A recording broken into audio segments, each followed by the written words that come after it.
sorry, I think that just got cut off. Yeah, shout out your name and where you're calling from. Mary, Louisiana. Hey, Louisiana. Hey, Mary. Hey. Just a reminder, if you have questions for Jonathan, you can pose us the question on Twitter using the hashtag #ExpertSeries, which is one word, or you can push *6 on your phone, which will put you in the queue to ask your question live. So we're going to give some more time now for people to join the call, and we're glad you're here.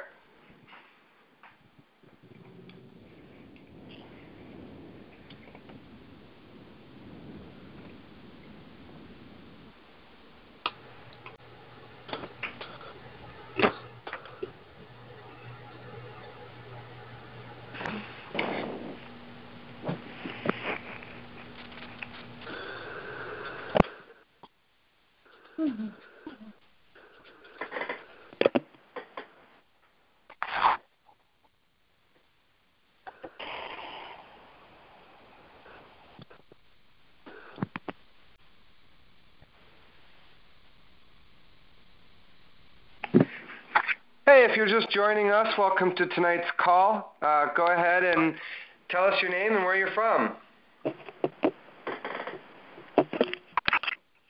This is Mary from Pennsylvania. Hey, Mary, welcome.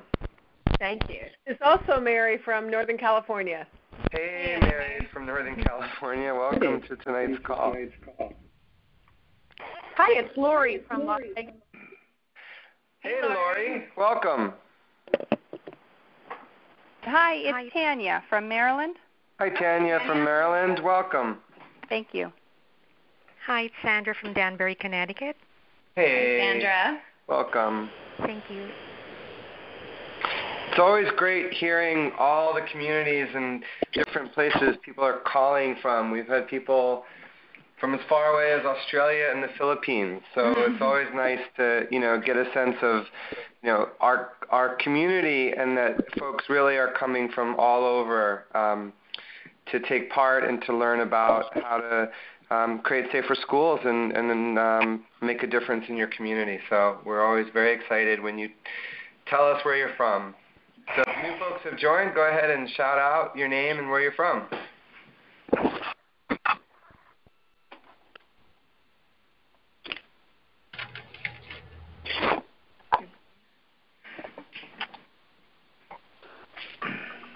Oh. Go ahead and do another welcome and explain about the call, the question.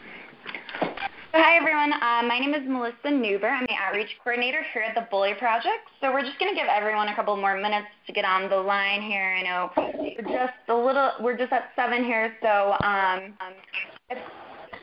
just wanted to let you know, I wanted to welcome you all to tonight's Expert Series call here with Jonathan Cohen. We're very excited to have him.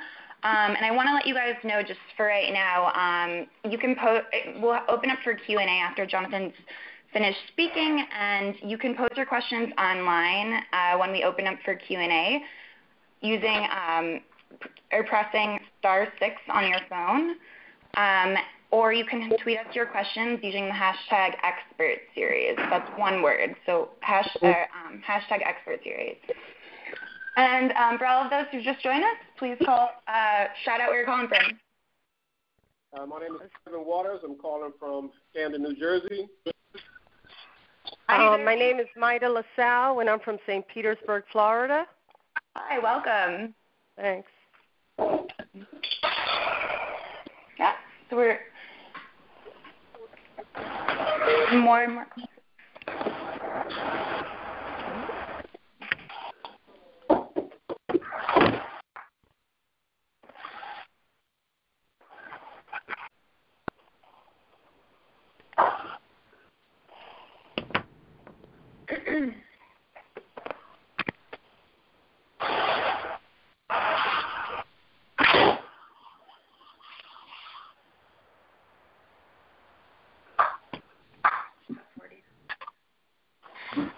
Welcome to tonight's call, everybody. We're just giving some time for people to come on the line. If you're just joining us, go ahead and tell us your name and where you're from.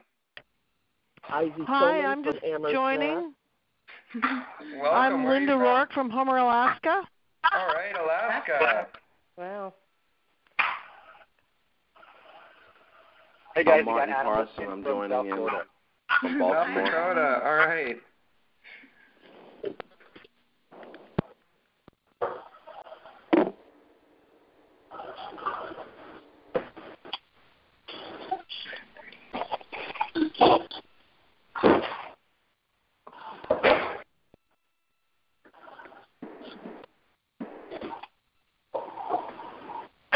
If you're just joining, we're going to get started in just a couple minutes. We're so excited to have Jonathan Cohen leading tonight's Expert Series conference call. Go ahead and tell us your name and where you're from. Or play us music. Catherine Hoviak from East Cleveland, Ohio. Welcome, welcome. I'm Emily Saunders from New York City. Hey, Emily. Hey, Emily.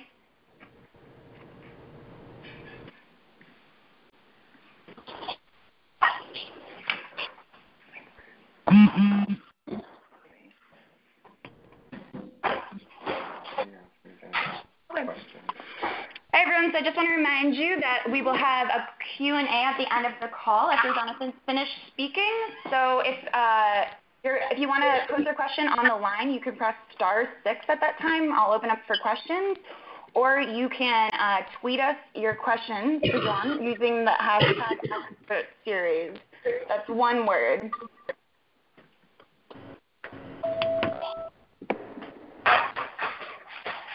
I'm sorry, what was the hashtag? It's Expert Series. One word. Expert Series? Yeah. Okay, thank you. Yeah, no worries. Or you can press *6 on your phone, which gets you in a queue to ask a question live on the call. And let's have one last round of shout-outs. If you just joined us, tell us your name and where you're from.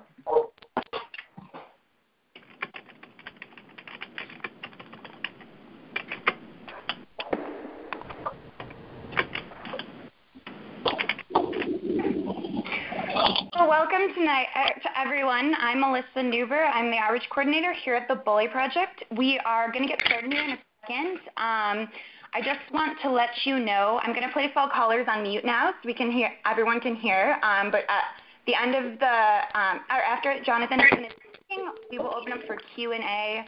Once again, that is, you can tweet us your question at experts using the hashtag Expert Series. That's one word, Expert Series.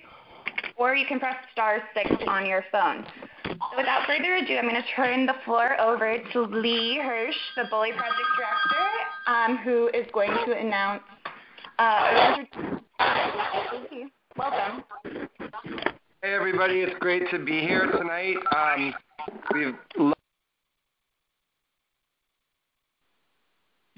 We've loved hosting these series, and it's given us a chance to frequently come together as a community and get insights and great strategies from some of the leading folks in the field working to address bullying and create safer and more productive, just more amazing school climates out there. And I'm really personally very, very excited for tonight's call.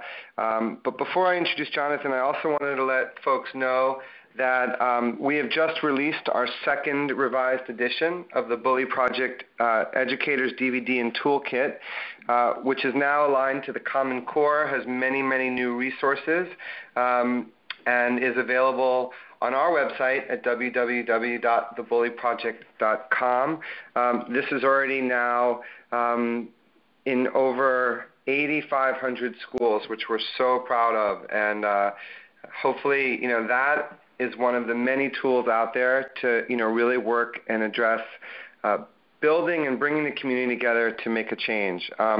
When we began this work, Jonathan Cohen was one of the first people that really extended a warm, warm welcome to us and to me and helped us learn and shape the direction of the Bully Project. He is an extraordinary thinker and leader in the field.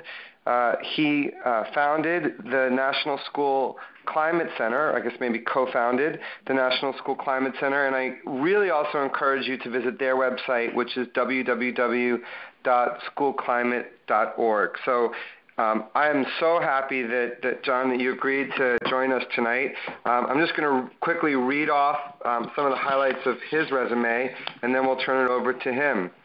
But Jonathan is a leading researcher in the bullying prevention field and the president and co-founder of the National School Climate Center.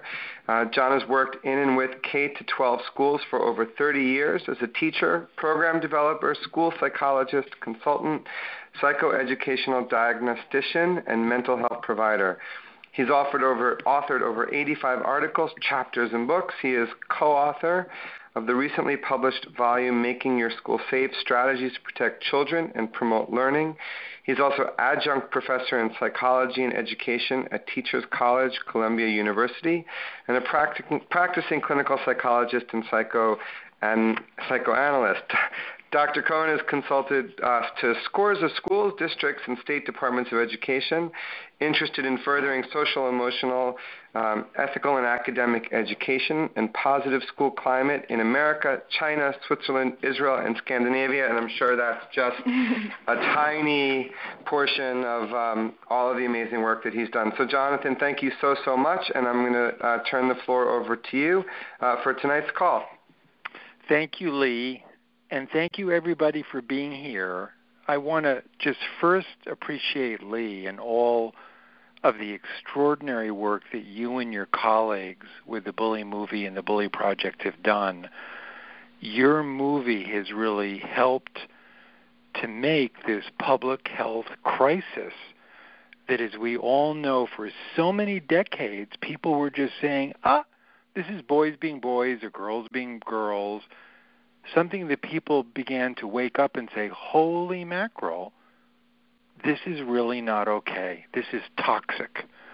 This is something that not only is overwhelmingly cruel and unacceptable for the target of bullying, but as many of you know, more and more research has underscored that bully victim bystander behavior is almost equally toxic in the long run for the person or the group of people who are acting in mean, cruel, and bullying ways, and for the witnesses.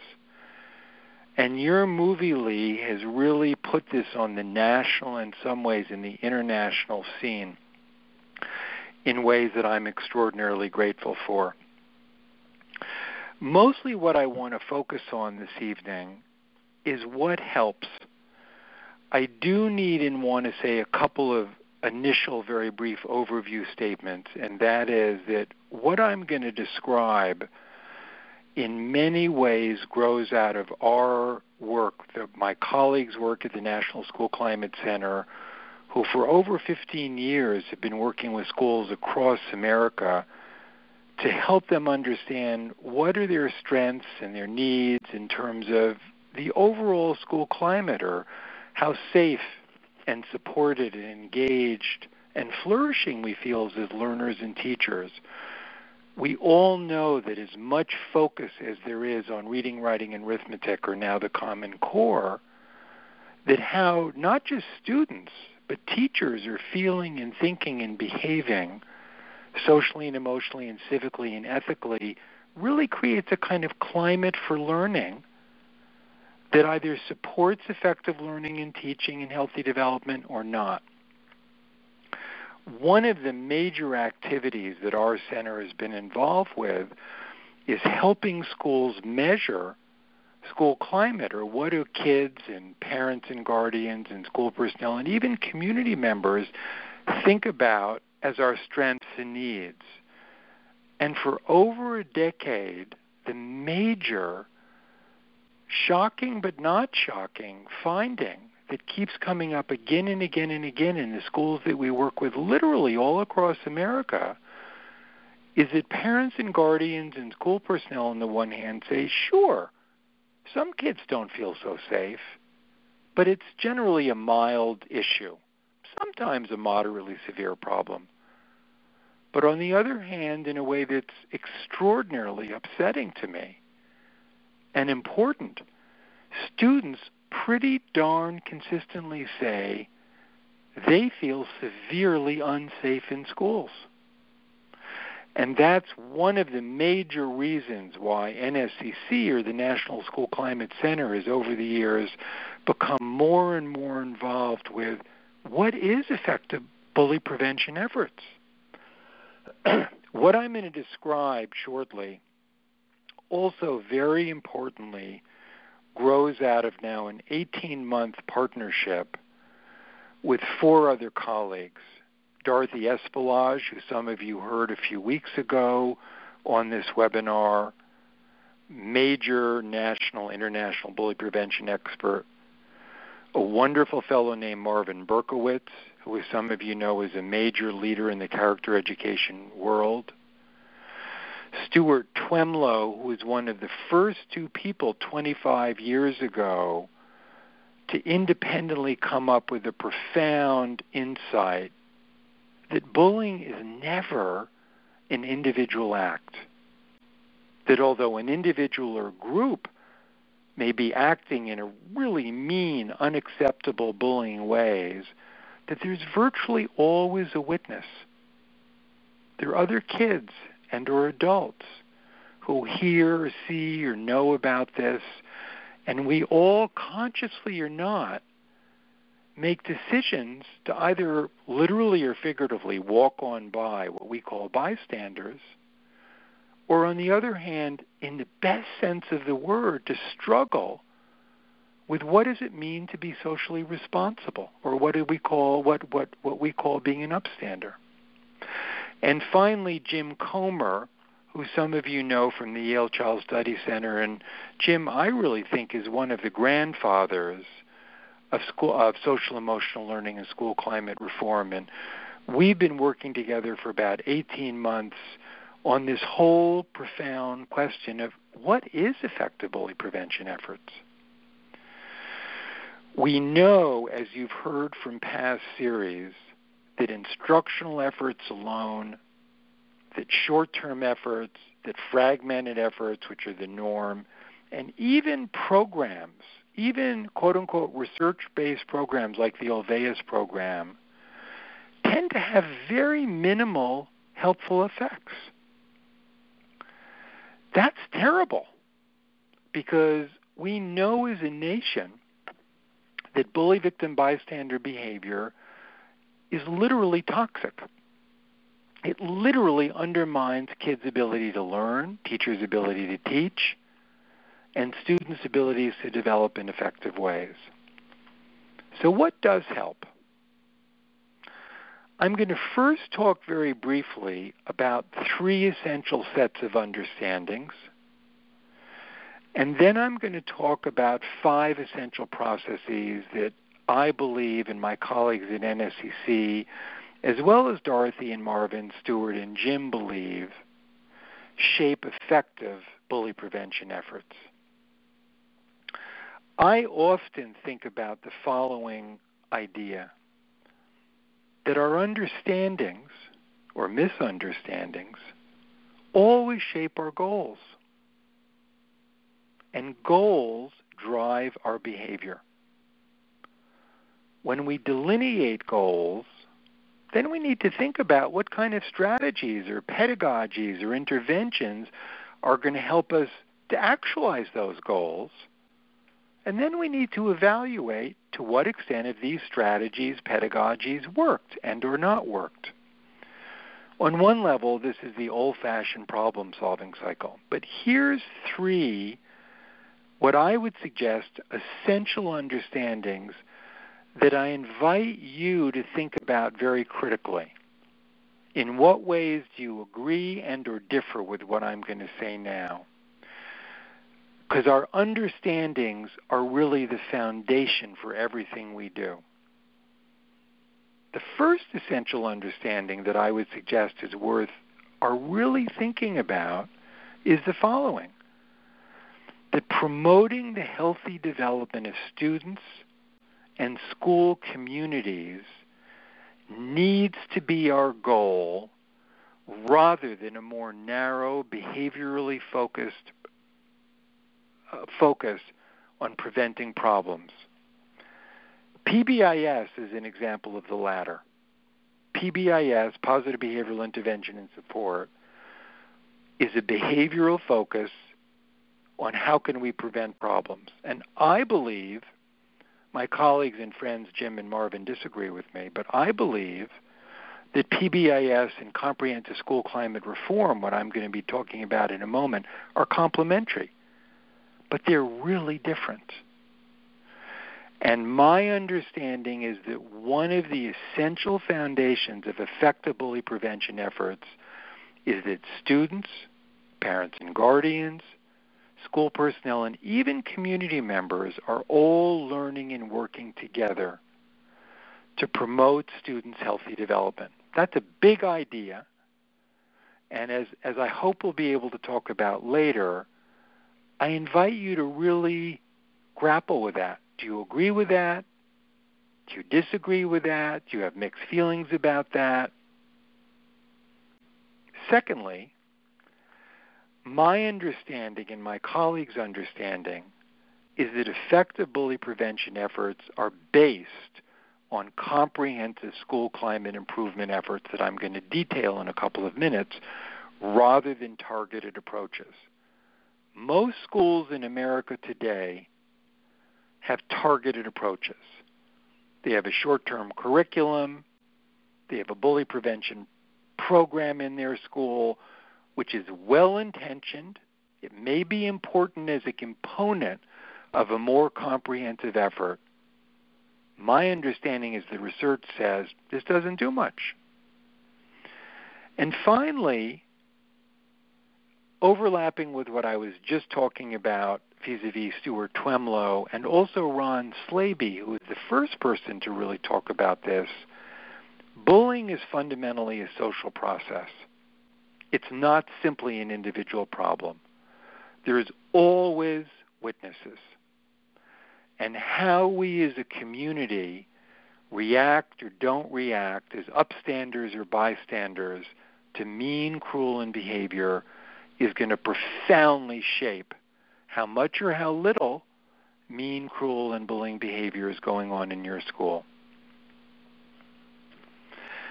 I'm now going to turn to talking about 5 essential processes that I understand and my colleagues at NSCC, as well as Dorothy and Marvin, Stuart and Jim, would all agree create the foundation for an effective bully prevention effort in your school. Here's the 5 areas, and then I'm going to talk briefly about each of them with some concrete ideas about potential next steps for you. First, educational leadership. Second, the importance of our engaging the whole school community to be co-learners and co-leaders in this bully prevention effort. 3, how incredibly important and anchoring assessment is, and the range of ways that you as people in schools across America can engage in an assessment. 4, policy. And finally, 3 very specific aspects of practice. Educational leadership. On the one hand, from my perspective, there's no question that the principal is in a way the captain of the ship in American and virtually all other schools that I work with around the world. There's a funny thing.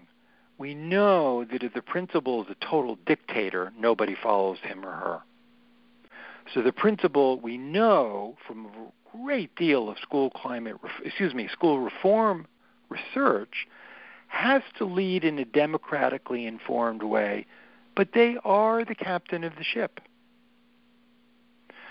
So one of the questions is, how do you, if you're not in the role of principal now, if you're listening to this call and you're a student leader, a parent leader, a classroom leader, a mental health leader, an assistant principal, or someone else in the school, how can you help your captain of the ship, your principal, understand how important that he or she engages in a comprehensive school climate improvement process that will not only identify problems like mean, cruel, and bullying behavior, but also engage and mobilize everybody in the community to be co-learners and co-leaders, figuring out what kind of school do we want our school to be? What are our current real strengths and needs? And given that gap analysis, what kind of goals make the most sense? And on our website, schoolclimate.org, we have tons of research summaries and briefs all about this. And if any of you have trouble, any people listening to this have trouble finding those research briefs, which are all free, please feel free to write me. Lee, I don't know if you've listed my email, but it's Jonathan Cohen with no spaces, Jonathan Cohen at schoolclimate.org. Please feel free to write to me, and I can send you these research summaries. Sometimes the principal, sometimes the superintendent, sometimes the school board want and need research summaries to help them understand, my gosh, a 14-session anti-bullying program is not going to be enough. Well, tell me why. Well, we have that information. Secondly, school leaders need information, kind of roadmaps, about what are the issues, what are the tasks and challenges that I think that I need to think about and address as I begin to plan and prepare for the next phase of school improvement. And we have a roadmap on our website and in our School Climate Resource Center that delineates this in an overlapping way at our upcoming 17th Annual Summer Institute this July that Lee and his colleagues have been part of. We have tremendous amount of information about this. In addition, the Character Education Partnership has information about their 11 principles of effective character education. And CASEL, the Collaborative for Academic, Social, and Emotional Learning, they have their own overlapping, somewhat different, but overlapping roadmap that can be an aid for principals. My understanding and our understanding is that the essential foundation for an effective bully prevention effort is this can't just be the principal and or educators alone. That we have to figure out a way to engage students as well as parents and guardians and even community members to be co-learners and co-leaders. So many of us, and I imagine so many of you on this call, have been involved with PDs over the years where you've heard someone saying something really smart and wise about what you can and should do as a teacher, and you've been thinking, oh my gosh, but if I'm doing this and parents are telling kids the opposite, this is not going to work. Well, that's correct. So one of the challenges, and this is not just for effective bully prevention reform, it's actually true for all school reform. One of the challenges is how do we ignite the intrinsic motivation of as many people in the whole village, as many students and parents and guardians and school personnel and community members to be our partner in a process of learning about our school community and its strengths and weaknesses.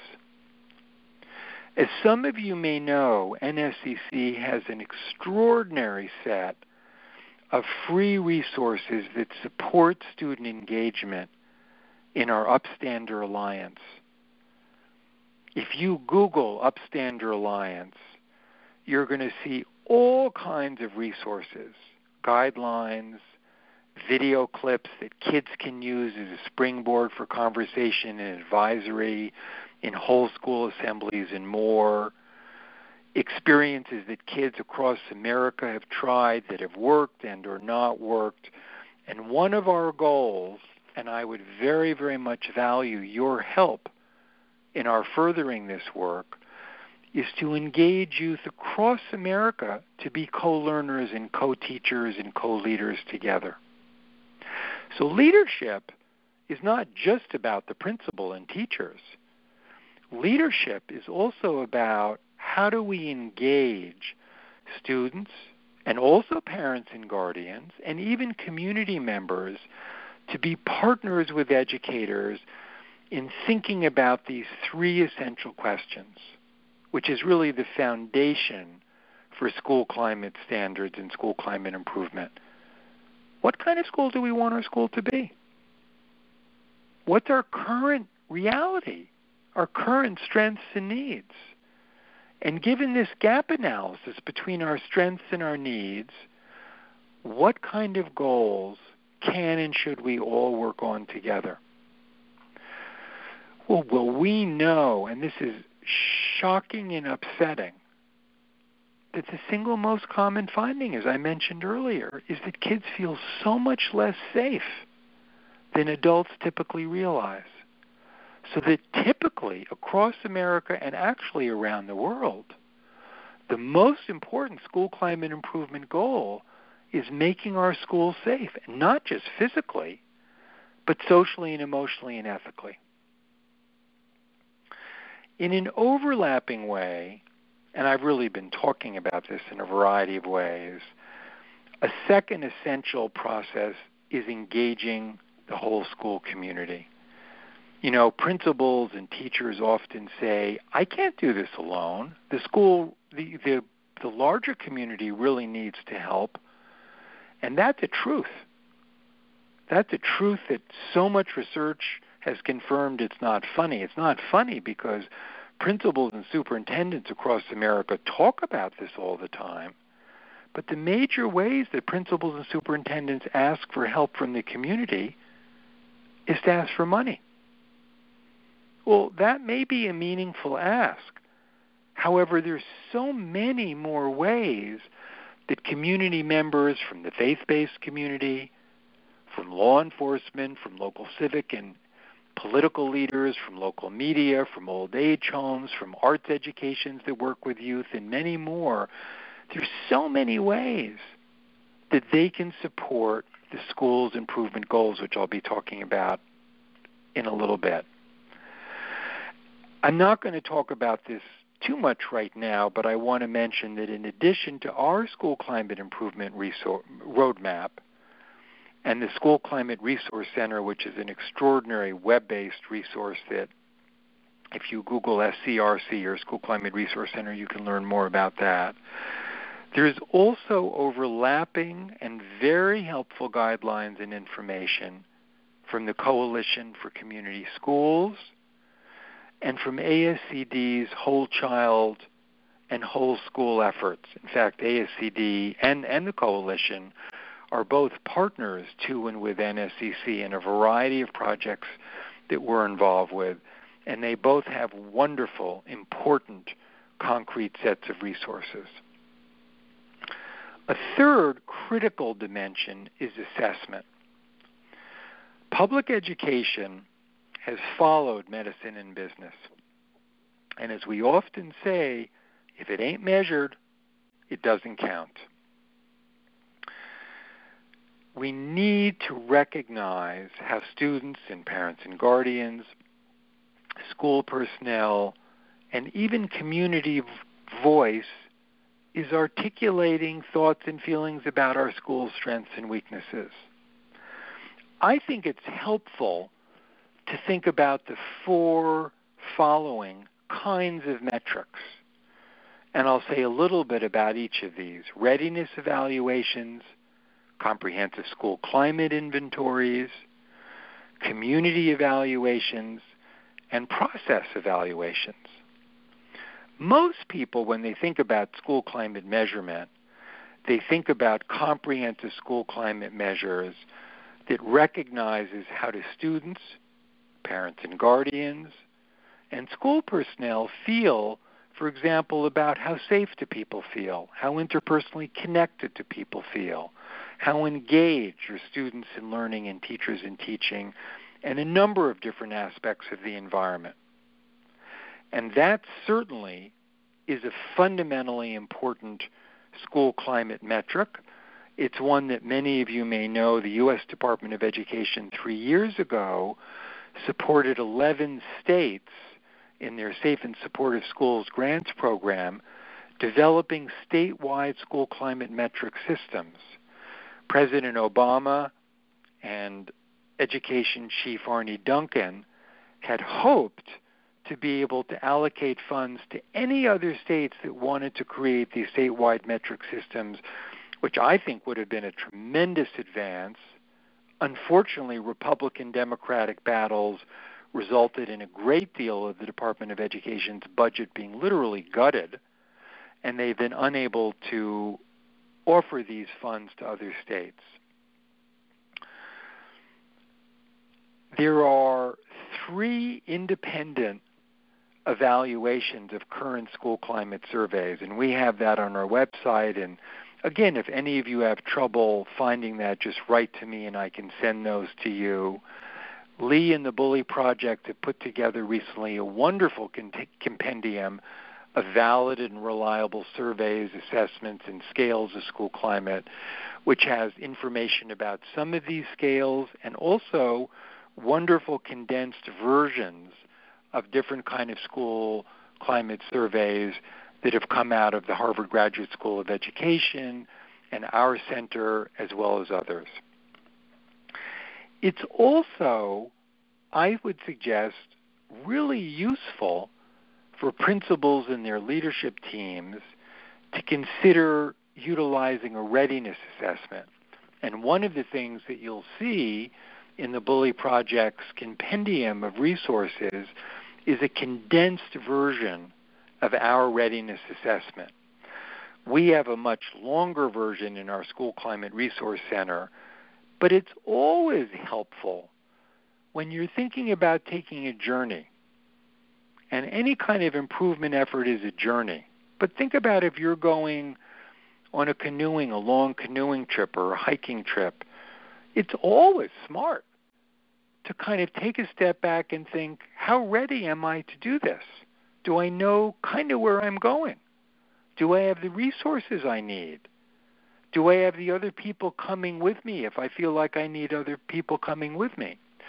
Well, we've, in partnership with about 60 education leaders across the country, created a school climate improvement readiness evaluation that in the CSCI generates a report, and depending on your school's strengths and needs, all kinds of very concrete ideas about what you can do next to become even more ready to embark on an effective bully prevention and also school climate improvement effort. There are a lot of comprehensive school climate inventories that tend to be 15 and 20 minutes in length. And again, Lee and the Bully Project has some information about this, and that are great. Those of you that are in schools trying to think about, gosh, there's scores of measures out there. What should I use? If you can't find the 3 independent surveys that are in our website, and we have so much information on our website that sometimes people write to me and they say, John, this is great, but I'm a little overwhelmed by all the information. Can you tell me where X, Y, and Z is? Tell me, and I will. Up until now, almost all school climate surveys have only recognized student, parent, guardian, and school personnel voice. A couple of years ago, we created a 4th survey that recognizes the voice of members and leaders from 15 sectors of the larger school community. As I mentioned, from the faith-based to local philanthropic to youth organizations, law enforcement, media, and many more. And we've created a youth-led school community partnership process that, obviously under the supervision of an educator, engages kids to take a very short survey out into the community to ask 2 sets of short questions. What do you think about the nature of our school community partnership? And in many ways, most importantly, are you as a community member or leader interested in learning about our improvement goals and helping?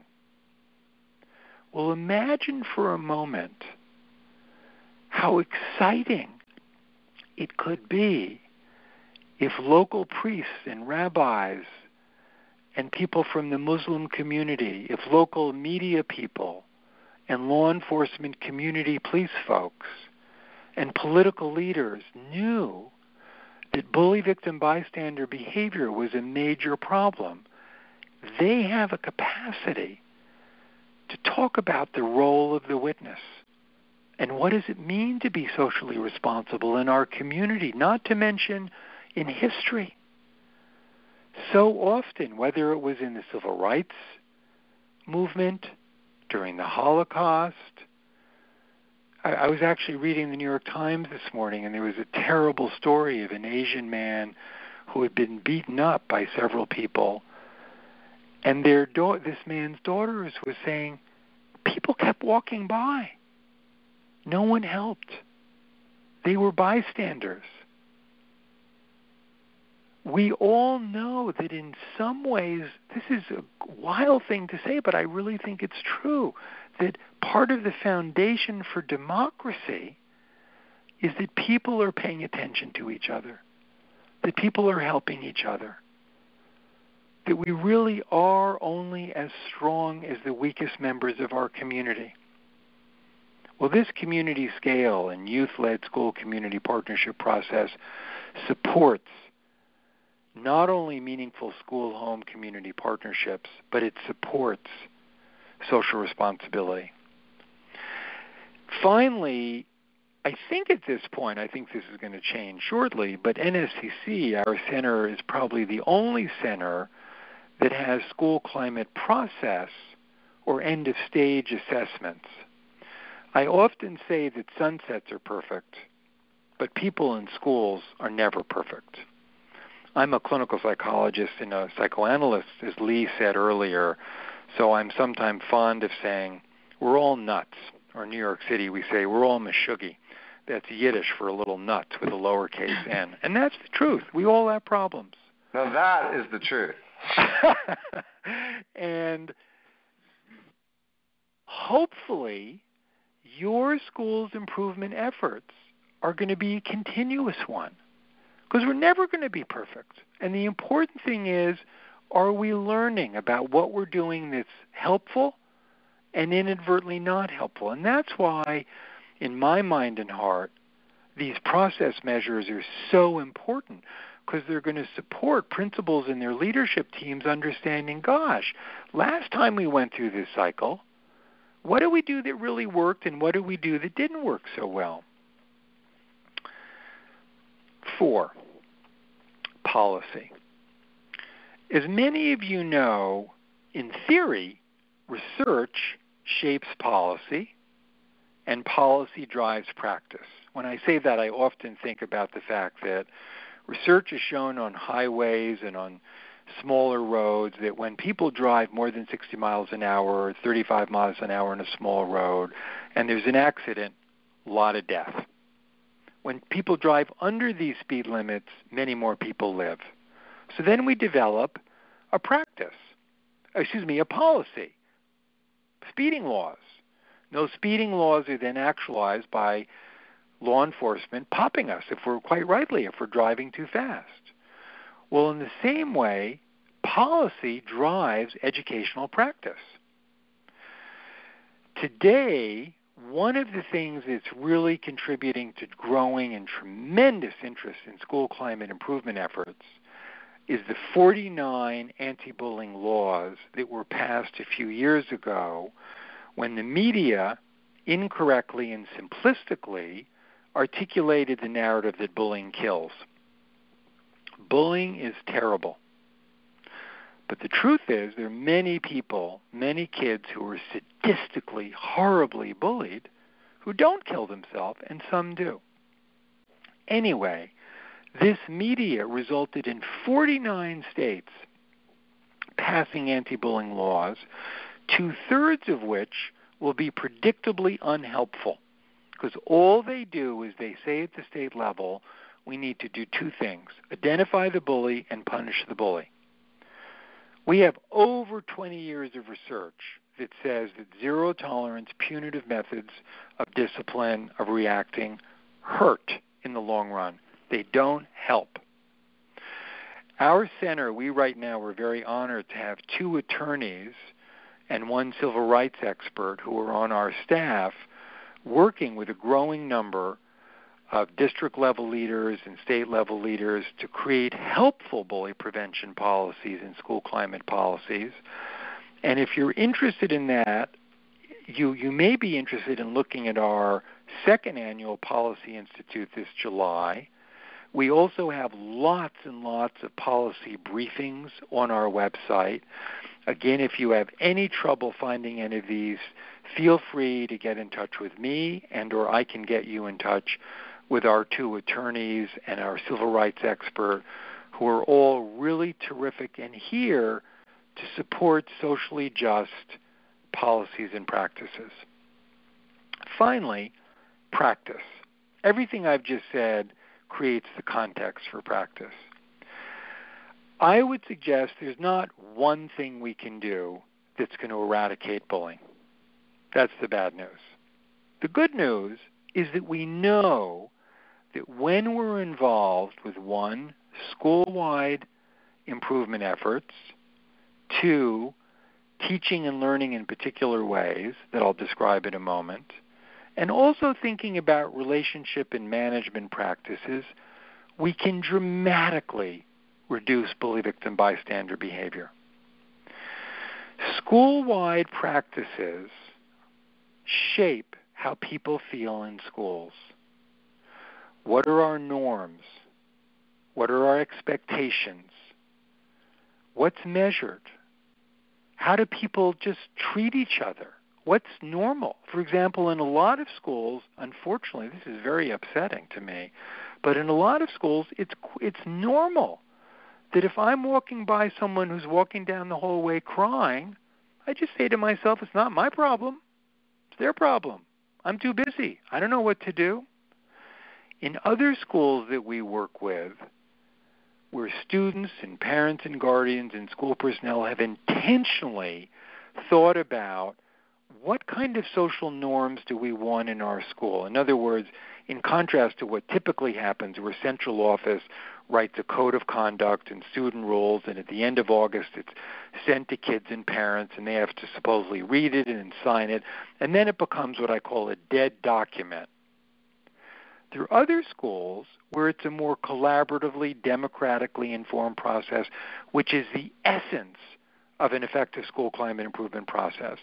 One of the things that people always say is if we see somebody in trouble, we have a social responsibility to react, to struggle in the best sense of the word, to think about what to do.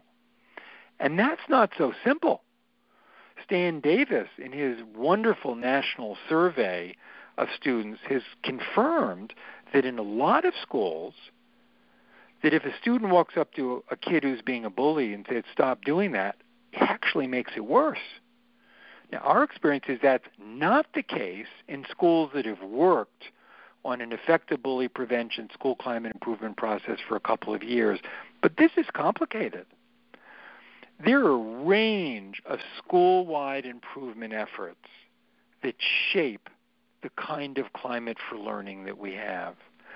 And our school climate improvement roadmap has a lot of information about that.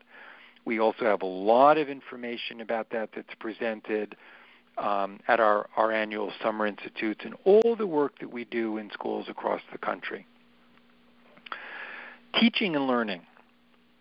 We all know that, at least from my perspective, tragically, teaching and learning in America today is almost solely focused on students' cognitive learning. That is totally upside down as far as I'm concerned for 2 big reasons. We know that in life, as important as linguistic and mathematical and scientific knowledge is, that's not alone what shapes how able are for kids to get a job, to be a good friend, to be a good mate, to be a responsible member of the community. And the other truth is that every single time a teacher, a parent, interacts with a child, They're knowingly or unknowingly teaching social and emotional and civic and ethic lessons. So to us, we're always involved in our work with schools and districts and states in helping classroom leaders consider the following 4 overlapping dimensions of how we can be a helpful social and emotional and civic teacher and learner. First, and perhaps most importantly, by what kind of living example are we? For example, we all make mistakes. Do we show that to our students? Do we utilize that as a teachable moment? Do we hopefully help kids appreciate that everybody makes mistakes, everybody gets confused, and we can learn from that? We don't need to be humiliated by that. Classroom management and discipline is another critical way that we're a teacher. Too often in America's departments of education and colleges of education, the only classroom management strategies that are taught are punitive ones, zero-tolerance ones, even though we now have literally over 20 years of compelling empirical research that says, yes, this works in the very short run, and boy, does it backfire in the longer run.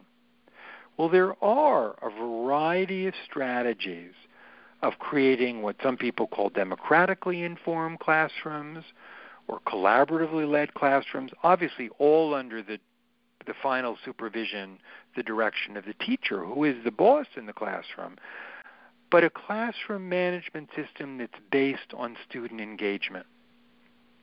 Third, there are a bunch of teaching strategies, pedagogic strategies, some of which are very well known, like cooperative learning and conflict resolution mediation training, and others that tend to be somewhat less known, service learning, and particularly moral dilemma discussions, that are all ways that we can directly and indirectly further social emotional learning and character education. And we have a lot of free information about this on our website, schoolclimate.org. If you go to schoolclimate.org, one of the big menu items that you'll see is guidelines. And under guidelines, there are several choices: school climate improvement, safety, teaching and learning. And if you go to teaching and learning, there's very detailed suggestions, supports, to help you think even more about cooperative learning and conflict resolution, service learning, and moral dilemma discussions. And then finally, there are curriculum. And I often talk about 2 kinds of curriculum.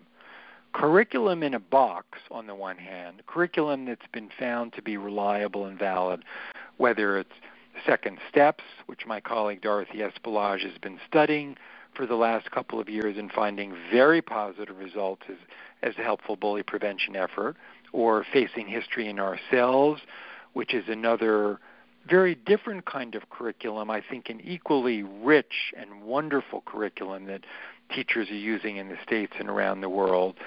And you probably know that CASEL, the Collaborative for Academic Social and Emotional Learning, has a wonderful guide to curriculum in the box, so to speak, called Safe and Sound. We also have a lot of guidelines about effective curriculum. Character Education Partnership, another wonderful national big tent organization, has an array of really terrific best practices that teachers can learn from. Edtopia is another resource. But finally, we find that many teachers say to us, we want to be intentional pro-social educators, but we don't have an opportunity to bring in another curriculum. My supervisor or principal have said, I need to cover X, Y, and Z in language arts or social studies. Many of those teachers appreciate learning about a backwards design model of curriculum development. As many of you know, backwards design has been around for many years and supports teachers taking whatever curriculum they need to teach and thinking, given this social studies curriculum or this language arts curriculum, and given whether it's the bully victim bystander and or social emotional learning informed learning objectives, and then learning activities that I want to layer on to this existing curriculum, how can I do so? And our center, but also many other centers, can help classroom leaders do just this. Finally, and I'm about to wrap up and we can have a brief question and answer, finally there's also relationship or management practices that are very important for teachers to think about when we think about effective bully prevention efforts. What do we do in the moment when we see mean, cruel, and or bullying behavior going on? What do we do afterwards? For example, if it's true that witnesses, just like with secondhand smoke, are really adversely affected, how can and should we help them? That's a really important sphere of discussion. And finally, educator, mental health professional, and parent partnerships. I would suggest one of the other really important relational dimensions for you to think about is in what ways are parents, teachers, and your school counselors partners? Too often, school counselors only wait for problems to come to them. I would suggest that's not good enough. I would suggest very concretely that you consider whether you alone and or in partnership with your principal can organize a meeting with parents, with teachers, with the school's counselors to talk about how can we be more effective partners. One of the things that upsets me the most in this world is when I hear about a student, and this is often the target of bullying, and it's more often than not a girl, who's been relentlessly bullied, but she's just gone underground. She's not telling anybody. We know something's affecting her. Her behavior has changed, but she's not a behavioral problem. Boys tend to be behavioral problems, and they, kaboom, get to the attention of the principal or the AP or the school counselor. But when teachers and parents and school counselors are more effective partners in saying, who are the kids we're concerned about? Sometimes the parent knows, but the teacher and the counselor doesn't, or vice versa in some way. And I would suggest that this is a very important concrete thing that we can and need to do to make sure that students are not slipping between the cracks. In closing, I just want to say that I'm aware that one thing that I've not mentioned that is a meaningful problem is teacher bullying, and sometimes even parent bullying. Bullying is epidemic, and although for good reason we tend to focus on student-to-student bullying, the other tragic truth is that sometimes teachers bully kids, sometimes teachers bully other teachers, sometimes administrators bully parents and or teachers, and sometimes parents bully teachers. One of the things that typically emerges in an effective school climate improvement process of the principal saying to the whole school community, we need to understand together what kind of school do we want our school to be? Then let's figure out with reliable and valid school climate surveys, what's our current strengths and needs? And then given this gap analysis, what do we all think is most important to work on together? It's common that bully victim bystander behavior comes to the fore, and it's not always just student-to-student bullying. So thank you for listening, and I know we just have a little time left, but I'm very curious to understand what questions and thoughts and reactions you have, and I very much hope that those of you who don't have an opportunity to give voice to your questions and concerns and or reactions will feel free to be in touch with me by telephone and or by email, and I trust that Lee and the Bully Project will post this information, and if that's not easily available, just go to the School Climate Center and you can track me down there. Thanks so much. Great. Jonathan, thank you so much. That was really, really enlightening and amazing. And and full of love. So thank you so much for that presentation. We will absolutely make your information available, and also we'll be posting a recording of your talk. Where will they find it, Melissa? You can find it at thebullyproject.com/conference call series. Great. So we're going to jump into questions, and just to remind folks that you can press *6. Mm-hmm. We just would ask that you, so yes, you guys can line up, and we'll be answering the questions in the order that we've received them. So if you guys would just do us a favor and press *6, and you'll be unmuted. So if you could just wait on the line until we call out your area code, then you can go ahead and post your question. And once again, we also want to let you know that you can also tweet us any questions you may have for Jonathan using the hashtag expert series. That's one word. So Jonathan, while we're waiting for callers or people to line up, I'm going to start by asking you one question we received via email, and that was from Meryl. And she was wondering, the question is, we were trying to adopt one school-wide anti-bullying program for a K-8 school. Is there one that you recommend over others, or is there a site that you recommend that does this ranking? Can you go ahead and speak to that? Sure. You know, Meryl, I'm less rather than more keen on programs. I totally understand that schools feel, understandably, it's great if I can adopt a program. The danger with a program is that one or two or three or four or five people are really enthusiastic and no one else buys in. What we've learned from school climate reform research in general is that the essential foundation for any effective school transformation work, meaningful change in a school, is that we have to figure out how to engage kids, parents and guardians, school personnel, and ideally even community members to be co-leaders and co-learners. So if you do have a program and people in your school have kind of spent a lot of time looking at this program, selecting this program, one of the things that I would suggest you consider is, rather than just implementing it, present it to the larger community. Get their feedback. Use this as an opportunity to say to them explicitly, give us warm and cool feedback, or tell us what you think is really neat about this, tell us what you think are the limitations about this. What I'm articulating is an engagement strategy. It's a way to hopefully ignite the intrinsic motivation of as many people to say, hey, we know bully victim bystander behavior is a problem. Here's this program that the school has selected. Let's take a look at it, and let's certainly run with the parts that we think are great.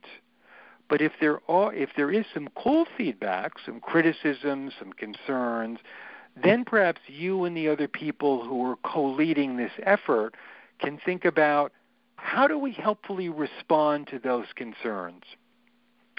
Too often what happens is a program comes in, a few people are enthusiastic about it, but it ends up going, as we say in education speak, from one shelf to the other. And that's, I know, what you do not want. I hope that's helpful. Wonderful. Thank you so much. We have a caller here from a 609 area code. Can you shout out your question? Hi, this is Lynn Azarki. I'm director of Kids Bridge Tolerance Museum. We are a bullying prevention, diversity appreciation, and character education program for schools. So thank you, Dr. Cohen, and hi, Lee. Hello. So I get approached by parents whose kids are being bullied. And so I, even as a director of this museum, I'm overwhelmed by all the stuff out there. Can you direct us to some best resources for parents if their children are being bullied, elementary or middle school? Well, I actually am really with you in the sense that I get a call typically from a mom between once a week and once every 3 weeks from somewhere in America who says my child is being relentlessly, sadistically bullied. The principal won't respond. They say, it's not my problem, talk to the local police chief. The local police chief says, not my problem, he or she is a minor, and the parent is literally in tears. So boy, do I appreciate your dilemma. On the one hand, we're trying to, and Lee in a wonderful complimentary way is trying to put information out there about what is effective bully prevention efforts. And if you write to me at jonathancohen@schoolclimate.org and or just look at our website, there's a lot of information about what works and doesn't work. And Lee has invited a number of the nation's major bully prevention researchers to this series so that, as you probably have already, you can learn a lot about what works and doesn't work. Some principals, actually many principals and superintendents, they genuinely want to help, but they don't know what to do. And if someone who's just trying to sell a course says, hey, buy this 14-session course about anti-bullying or anger management, that's going to fix the problem, some naive principals say, okay, I'll do it. It won't. So we have a lot of information. Dorothy Espelage has a lot of information. Lee and his team have a lot of information about what does work. And there have been many, many, many, many instances where I've seen over the last 8-9 years a single parent going to the school board and or going to the principal or central office and saying, look, this is unacceptable. I've been researching this. Would you consider this programmatic, more comprehensive effort in ways that overlap with what I've described? Tragically, there are certain situations where principals and or superintendents don't seem to care. And then we have two backup situations that I'm upset to say that I too often have to recommend. One, every state department of education has someone who's designated as the statewide bully prevention coordinator, and by law, they are there to protect children who are being bullied.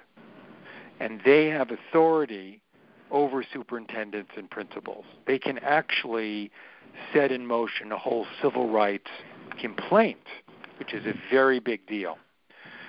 And if you go to our Bully Bust Promoting a Community of Upstanders website, I'm going to say that again because this is a free resource, Bully Bust, Promoting a Community of Upstanders. We have a whole section there. I'm just going to that right now. We have a whole section there for parents. And one of the sub-menu items is when you do not know how to help your child, what are the different steps that you can take? And we recommend, after talking with the principal and the superintendent, and after talking to your local school board, that if there's a lack of responsiveness there, go to your State Department of Education, and we have a link to the site where your local Safe and Supportive Schools coordinator is. And or, if that does not work, the federal government in 1964, when we passed the National Civil Rights Act, the federal government, as some of the listeners may know, established 10 regional equity assistance centers. These equity assistance centers are supported by the U.S. DOE, and they are there to ensure that there is no discrimination or harassment. And I'm very good friends and colleagues with many people from these EACs, these equity assistance centers across the country, and they are, in the most wonderful sense of the word, bulldogs. They are there to protect children, whether this is around bullying or racism or sexism or homophobia or any number of the other isms. So those are two additional levels of resources. And if you have any difficulties kind of finding these resources for the people that you're working with, I would request that you email and let me know, and I will do everything I can to help. I thank you. Very helpful and very thorough. Thank you. I'm glad. Thank you. Fantastic, John. Thanks. So we're going to actually go to our next caller is calling from an 856 area code. Can you go ahead and pose your question? I guess that's me. I'm calling from Camden, New Jersey, and I work at a urban high school, obviously. And what we don't have, it's obviously a high school, so we don't have the classic bullying behaviors. Ours is mostly violence, harassment, intimidation. Now, there is a law, the HIB law, but we don't have, again, strong-arm tactics with trying to take your money or, even the ridiculing. We don't have it in that way. So ours is mostly born out of anger and violence. What strategies or suggestions would you have for me? Because I heard what you said about the programs, and I've tried to do various things with the community to try to get them engaged because our parents, of course, want their children to be safe. However, they won't come out to the meetings that I schedule. They're not a proactive type of community, so that engagement is also very, very difficult. So what strategies would you recommend that I utilize in our type of environment to reduce violence that then leads to harassment and intimidation and just all kinds of conflicts? Well, thank you. First of all, I really appreciate what you're saying. You're really putting real-life problems on the table that you and I know it ain't just in Jersey. This is across the country, particularly in economically disadvantaged communities. And there isn't any one simple solution. I think, and I don't know how this plays out in your community, on the one hand, the extent to which an implicit part of what you're saying is that gang life is part of high school, which is more often not the case. We don't have the. Yeah, we don't have. I'm sorry. We don't have the. I should have also intellectualized that as well. We don't have a gang problem. That's great. That's okay. So that's really great because, as everybody knows, when kids become so wounded and so numbed and are feeling so alone that the only family they can join is a gang, then we have a whole nother level of problem. And I'm appreciative and I'm happy that you're saying that's not the issue. One of the things that you may consider, and if you're interested in doing this, I would love to kind of learn and work with you literally closely. Our new community scale, which engages high school or middle school youth to take this scale out into 15 sectors of the community, is a very simple, practical, scientifically sound way that kids can connect with leaders and members of the larger school community and begin to talk about, both educators and kids and community members, what are our problems and what are our goals? Is this going to solve everything? No. Does this have the potential to make a meaningful difference? Yes. And if you're interested, check out our website. And when you go to school climate, which is a big menu item, one of the immediate sub-menu items is measurement. And one of the measurement options is this community scale. If you want to check that out and or call me up and or email me, and I'd love to talk with you, whether you use this scale or thinking about other ways of building meaningful school community partnership, I would suggest that's the goal. Now, I see it's the National School Climate Center. I don't know if that's the actual web. That's us, yeah. That's you. And your telephone number will also be there as well. Yeah. Now let me just go there. If you're on the center and you go to the menu item at the top called School Climate, right? And you see on the right it says Measuring School Climate Improvement Process, Research, and so on. Click Measuring School Climate, and then you'll see the CSCI, and underneath that, the community scale. Click community scale. Okay, community scale.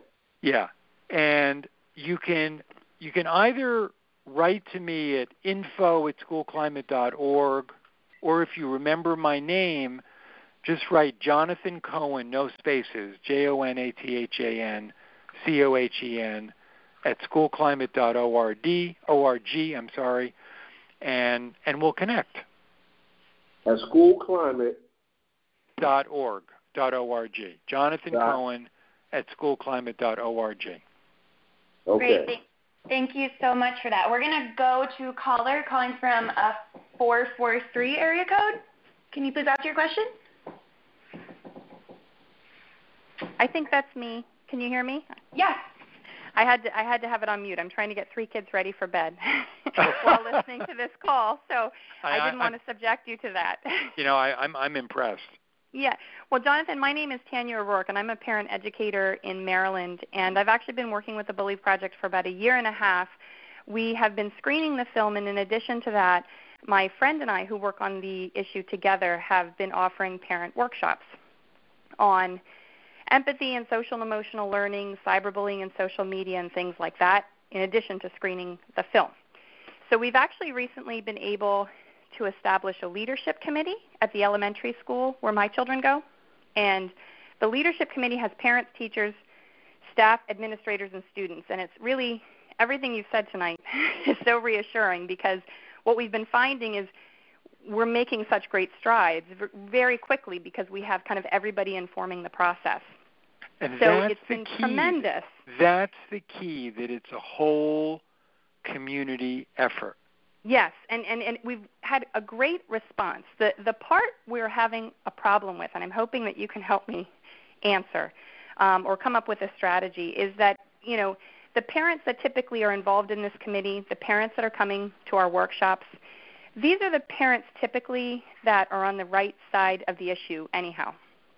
And so we're trying to figure out how we reach the parents who don't feel like they need to come, who don't want to talk about the issues, and who we might consider to be even at risk. Maybe they have a child who's being bullied, but maybe they also are parents of a child who is bullying other children. So we're considering possibly, out of a new bag of tricks we're trying to develop, that maybe guidance counselors, we can prepare guidance counselors to offer the film to parents, if they have a conflict in school, if they have to call a parent about a student, about a bullying incident, maybe in those moments we can have the guidance counselors offer parents some sort of toolkit, offer parents the film, reach out to them very kind of individually and specifically, because we seem to be missing them for our larger events and for the, the larger collective movement in the schools. And I was hoping that, maybe you knew a strategy that's already working very well, or how we can try to kind of bridge this gap.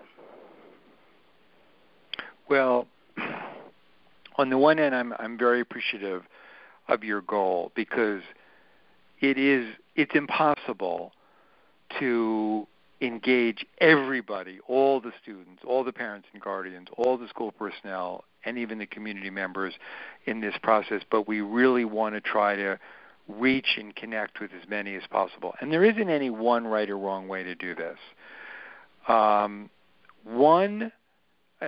Sometime what you're describing as kind of the movie is showing and then leading to conversations. Movies are very powerful. I've actually recently been talking a lot with Peter Yarrow of Peter, Paul, and Mary, who many of you may know kind of developed something called Operation Respect, which is organized around a simple song that he wrote, and a handful of lessons, what Peter calls kind of a gateway program to raise awareness. That's another strategy. We often have conversations with students, with parents, with school personnel about the following 2 overlapping kind of questions. What's your idea about what an ideal school would be? Realistically, if we could make this school whatever kind of school you wanted it to be, what would it be? Here's the other really neat anchoring question. When you think about your sons and daughters and or your students, what are the skills and the knowledge and the dispositions that most importantly you want them to learn, to know, and to be when they graduate from high school? It's amazing how much of a consensus rapidly emerges. Mm-hmm. And that's an anchor. That shared vision, the extent to which you can really begin to get a shared vision, that creates an amazingly wonderful, powerful platform that then allows the principal to say, okay, let's now evaluate with a reliable and a valid school climate survey what are our strengths and needs. And everybody, let's not by mistake fall into blaming. Because remember, we know our school, just like all of us as individuals, none of us are perfect. We all have strengths and we all have difficulties and we all have needs. But here's our vision. Here's what we're all saying we want our school to be, or the kind of skills and knowledge and dispositions that we want our kids, our students to embody. And now we're going to measure what are our current strengths and needs, and then together, see again, engagement is the essential anchor. Mm-hmm. If the principal or if you alone or 3 people alone do it, you'll be very engaged, but it won't be anywhere near a school-wide effort. And that's the essential foundation that research says needs to be in place to support a truly effective bully prevention effort, which in my mind and heart by definition is not only focusing on identifying and eradicating problems, mean, cruel, and bullying behavior, it's also simultaneously focusing on positive change. Mm-hmm. It's you know, I'm a mental health professional, and so I often, just in my mind and heart, go back and forth from being a clinician and a parent. And I saw a couple earlier today, and they were very unhappy, and they were focusing on their problems. And I was very aware, if I allowed them to only focus on the problems, I wasn't going to be anywhere near as helpful as also helping them to think about what was meaningful, what was pleasurable for them. And as important as it is to identify the problems and to figure out better ways of solving problems, it's equally, if not a little bit more important, to also focus on what's meaningful and pleasurable and positive. It mm-hmm. doesn't need to be, and the research is saying it can't be either or. It has to be both. Okay. Wonderful. Thank you so much, Tanya and Jonathan there, Tanya, for that wonderful question. We're going to have to wrap here in a little bit, but I actually just wanted to go back to one question that we received via email because I thought it was very interesting. So, Jonathan, this is from Marty, and the question is, what are some good methods to prevent bullying in a residential summer camp setting? That's a great question. I'm a big fan when people come together, whether it's in a school, whether it's in a classroom, whether it's in a camp, of our spending time at the beginning of the process talking about what kind of social agreements, what kind of social norms can we all make about how we want to be treated and how we want to treat other people. And I very often use a protocol that I learned from a colleague, Cecile Wren, an educator from Long Island a number of years ago, that she called Fists to Five. And the exercise goes as follows, that everybody would come together in a circle, and I, obviously I don't know how big or small the summer camp is, and I don't know logistically whether realistically this should be done with all kids or in a series of smaller groups. But you essentially go through the following protocol that we can actually also do at the dinner table with our family. And someone says, I want us to take turns thinking aloud about honestly, how do we want to be treated and to treat one another? And I'm going to ask you one at a time what requests do you have? Sometimes when it's in a school, I would say, even more specifically, what agreements can we make that are going to support you being the best learner that you can be? Well, a kid would say typically, I want people to listen to me, or I want people, if I make a mistake, to agree not to laugh at me. I'm afraid I'm going to be laughed at. And the facilitator says, we're going to utilize the following, what I call fist to five protocol. In other words, when Johnny or Jose says, I want us to make an agreement that if I make a mistake, the people will not laugh at me. And then everybody puts up either 5 fingers, which means I totally agree with that, I'm going to live by that, or 3 fingers, which means I can live with that, or a fist, which means I cannot live with that. Well, that can set in motion an incredibly meaningful, engaging, helpful conversation in the following way. First, everybody has a voice. Second, we make agreements. When someone puts something on the table and everybody puts up 5 fingers or 3 fingers, that becomes an agreement, part of the social norms, that I would suggest someone be a scribe and write this down. And if someone puts up a fist, that actually creates a neat opportunity to say in a non-critical way, well, how come? And I don't support the group making an agreement about things where anyone has put up a fist. Well, always, and I've done this across the country hundreds and hundreds of times, always people say, not surprisingly, I want and need to feel safe here. People put that wish, that need into words in a zillion different ways. When that's established, and I'm a big fan of that then literally being written in the camp or the classroom as a footnote at our center, the National School Climate Center, we do this once a year.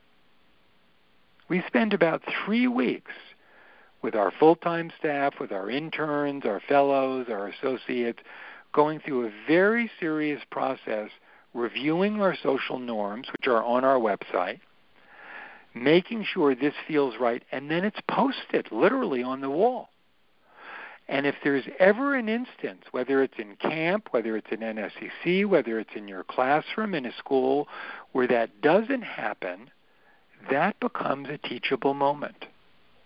We could be punitive, which is just going to make the person feel embarrassed, ashamed, resentful, and probably even more difficult later. Or we can say the truth, which is we all feel like breaking the rules, or we all feel like being X, Y, and Z sometime. Jose or Johnny, I'm going to talk to you later about why you didn't adhere to that norm, but let's talk together. What would make any and all of us sometime not want to adhere to that norm that we all agreed to? I would suggest that's an incredibly important social and emotional and civic conversation to have, because again, none of us are perfect. We all make mistakes. The only question is, have we set up systems that support our learning from each other? So that's an idea not only relevant to the summer camp, it's an idea that my colleagues and I often support classroom leaders and building leaders and district leaders having just these conversations at the beginning of the school year. And this is not a new idea. Educators have been doing versions of this for decades under the label of there are a lot of people who really describe this as really creating a democratically informed classroom. And I think it's an extraordinary, powerful, wonderful idea. Wonderful. Thank you so much, Jonathan. I apologize, you guys, but we're going to have to wrap here. So if we didn't get to your call, you can email your question to us at info@thebullyproject.com, or you can email Jonathan directly at jonathancohen@schoolclimate.org. We want to thank you guys all for being on the call tonight. It was such a wonderful turnout, and especially thank you, Jonathan. You gave us so much information, and it was very informative. And we want to thank you for taking the time to join us tonight. Well, if I could just say very briefly, I also really echo what you just said. I appreciate all of you being here. I really hope that kind of this conversation is just a step in an ongoing conversation. And as you just heard, I'd love to hear from you about additional questions. I'd also really value any warm and cool feedback you want to give to me about what was most helpful and what was least helpful. I'm deeply invested myself in being an ongoing learner. So I thank you all. Thanks, Jonathan. It's such a pleasure to have your participation. And I guess my only closing thoughts are really to acknowledge everyone that chose to be with us on this call tonight. And I think in each of the questions on tonight's call and in others, we are reminded of how much work this is, and yet also how important and how incredibly powerful the outcomes can be. It's not easy. There are just so much, there can be so much resistance along the way, and I think that the ingenuity and the creativity and the conviction that we are seeing throughout our campaign, through our partners, it always leaves me hopeful and just so passionate about the community of educators and parents and kids and schools that are out there, doing the tough work, rolling up their sleeves, and thinking about what it takes to kind of rewire those norms and create kinder, more welcoming schools. And really, it's a pleasure, and thank you all so much for your time tonight. Thanks again. Thank you. And just one quick reminder before we head off. I just want to remind you guys all that our conference call series continues. So if you want to check back on, you can RSVP for upcoming calls at thebullyproject.com/conference call series. The next call will be 2 weeks from tomorrow on Wednesday, May 28th at 7 p.m. Eastern Standard Time with Marianne Monolov of Engage Network, and she'll be discussing grassroots organizing and outreach, and we're very excited about that as well. So we hope to talk to you then as well. So everyone, I hope you have a great night, and once again, thank you, Jonathan, and everyone who called in. You're very welcome. Good night, everybody. Good night. Night, night.